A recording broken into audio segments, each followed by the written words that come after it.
శ్రీశ్రవణం ఛానల్‌కి చిన్నారులందరికీ, శ్రోతలందరికీ కూడాను మరొకసారి స్వాగతం. నిన్న మనం రామరావణ సంగ్రామం చెప్పుకున్నాం. దాంట్లో రాముడి యొక్క యుద్ధ తీరుడు గురించి, ఇంద్రుడి రథం గురించి, అలాగే రావణుని యొక్క దుర్గతి గురించి కూడాను మనం తెలుసుకున్నాం. ఈరోజు అయోధ్యకు పయనమైన శ్రీరాముడు గురించి మనం తెలుసుకోబోతున్నాం. ఎవరెవరితో కలిసొస్తున్నారాయన? విభీషణుడు, సుగ్రీవుడు వీళ్ళిద్దరూ మంచి స్నేహితులైపోయారు. వాళ్ళిద్దరిని తీసుకొని వాళ్ళందరితోటి కలిసి ఆయన అయోధ్యకొస్తున్నారు. పిదప హరి అవతారమైన శ్రీరాముడు పుష్పక విమానం ఎక్కి శబ్దగుణకమైన ఆకాశంలో ప్రయాణం చేస్తూ సముద్రం వైపు చూసి సీతతోటి ఏకాంతంలో ఇలా అన్నాడు. ఏమని? వైదేహి, నేను నిర్మించిన సేతువు చేత మలయాద్రి వరకు రెండుగా విభజింపబడి నొరగలు కక్కుతున్న ఈ సాగరాన్ని చూడు.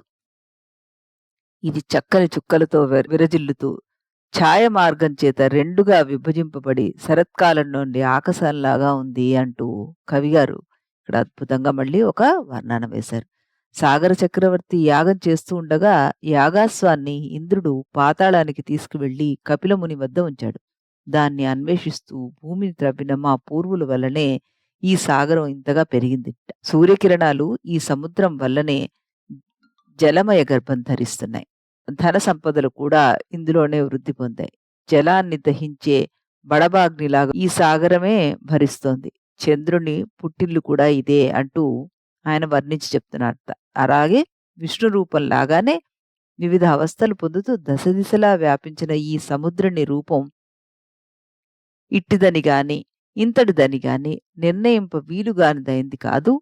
లోకాలన్నిటినీ సంహరించి కల్పాంత కాలంలో యోగ నిద్రాముద్రితుడైన విష్ణు నాభికమలంలో ఉన్న తొలి విధాత తన్ను స్తుతిస్తూ ఉండగా ఈ సముద్రుడి మీదనే శయనిస్తాడు అంటూ కూడాను చెప్పారట. తర్వాత ఏం చెప్తున్నారు?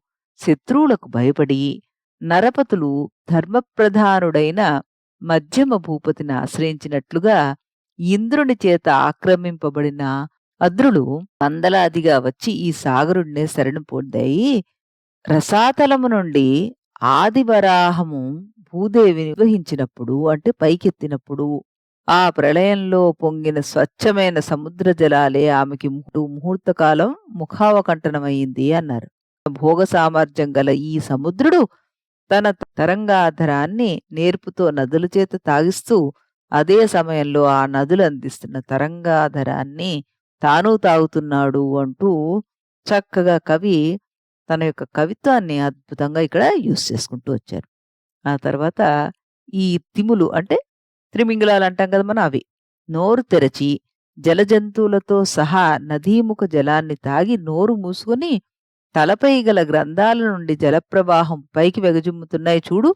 వేగంగా పైకి ఎగిరే మతంగాల వంటి ముసళ్ల వల్ల సముద్రంలోని నొరగలు రెండుగా చీలిపోతున్నాయి. ఆ నొరగలు వాటి కపోల భాగాలపై పడి క్షణకాలం వాటి కర్ణచామరాల్లాగా అవి కనబడుతున్నాయి. గట్టున ఉన్న గాలి కొరకై వెలికి వచ్చిన పాములు పెద్ద పెద్ద అలలను పోలి ఉన్నాయి చూసావా? అవి సూర్యకాంతి చేత ప్రతిఫలించే పడగల మీద మణివలే అలలను వేరుగా గుర్తించ విఫలం అవుతున్నాయి అంటూ సముద్రాన్ని వర్ణిస్తూ చెప్తున్నారు ఆవిడికి. అలల తాకిడికి శంఖాలు నీ పెదవితో పోటీ పడుతున్న పగడాలపై ఎగిసిపడుతున్నాయి అంటూ ఆవిడ పెదవులను కూడా అక్కడ ఆయన పొగిడేట. పైకెగబ్రాకే విద్రుమాంకురాలతోటి తమ ముఖం కుట్టివేయబడగా ఆ శంఖాలు అతి కష్టంతో అక్కడి నుంచి తొలగిపోతున్నాయి అంటూ ఆయన వర్ణించారు. ఇంకా ఏం వర్ణిస్తున్నారు కవిగారు ఇందులో?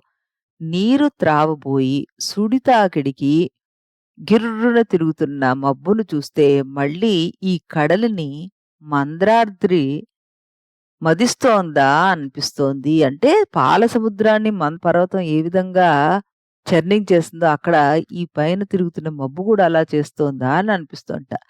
ఆయస్ చక్రాన్ని పోలిన లవణ సాగరం చుట్టూ చీకటి చెట్ల చేత నల్లబడి దూరానికి సన్నగా కనిపిస్తున్న తీరభూమి చక్రానికి అంటించిన మాలిన్య రేఖలాగా భాసిస్తోంది అంటూ ఆయన చెప్పి, విశాలాక్షి, తీర ప్రాంత వాయువు కేతక రేణువులతో నీ ముఖాన్ని అలరిస్తోంది.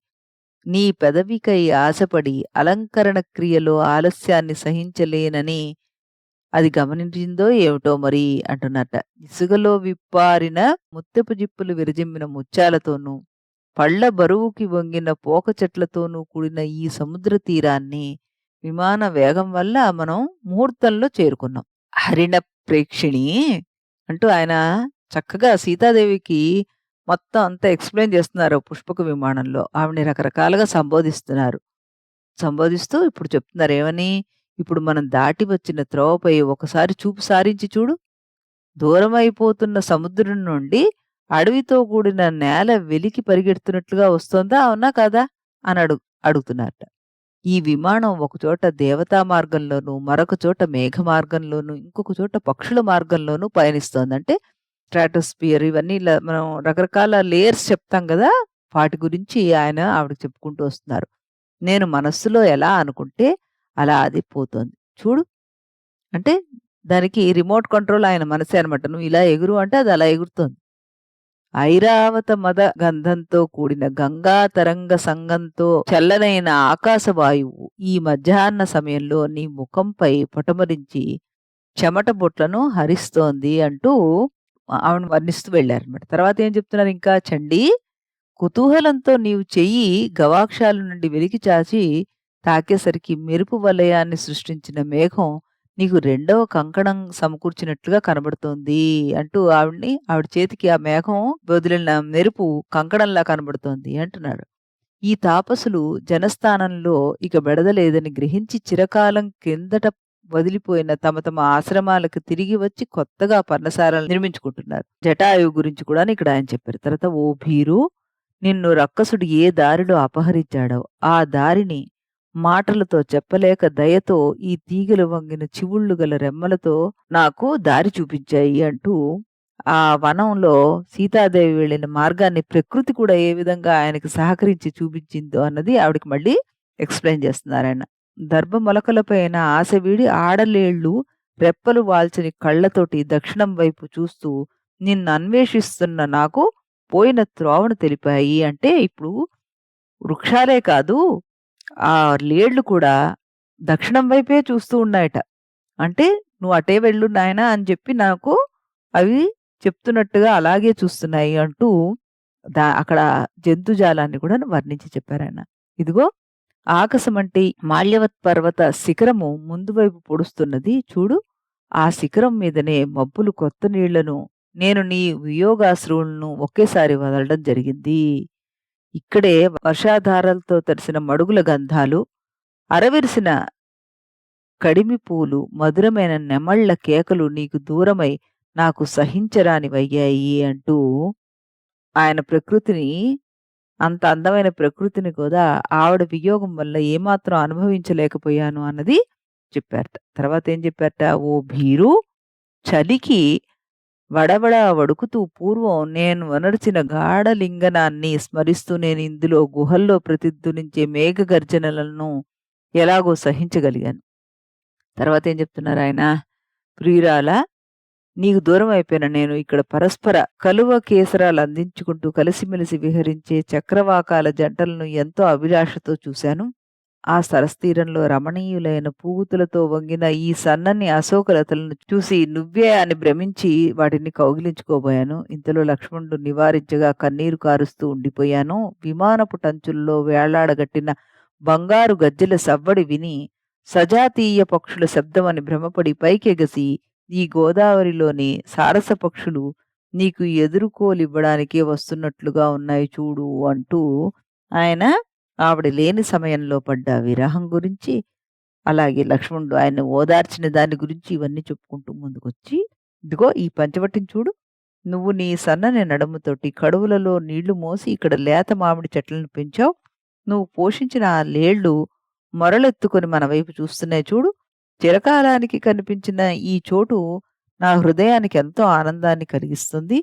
వేట నుండి తిరిగి వచ్చి ఈ గోదావరి తీరంలో అలలపైన నుండి వీచే చల్లని పిల్లగాలుల చేత శ్రమ తీర్చుకొని ఏకాంతంలో నీ ఒడిలో శిరస్సు పెట్టుకొని ఇక్కడి ప్రబ్బలి పొదరిళ్లలో నిద్రించిన ఆ సంగతి నాకిప్పుడు గుర్తుకొస్తోంది సుమా అంటూ పాత జ్ఞాపకాలన్నీ ఆయన గుర్తు చేస్తున్నట్ట.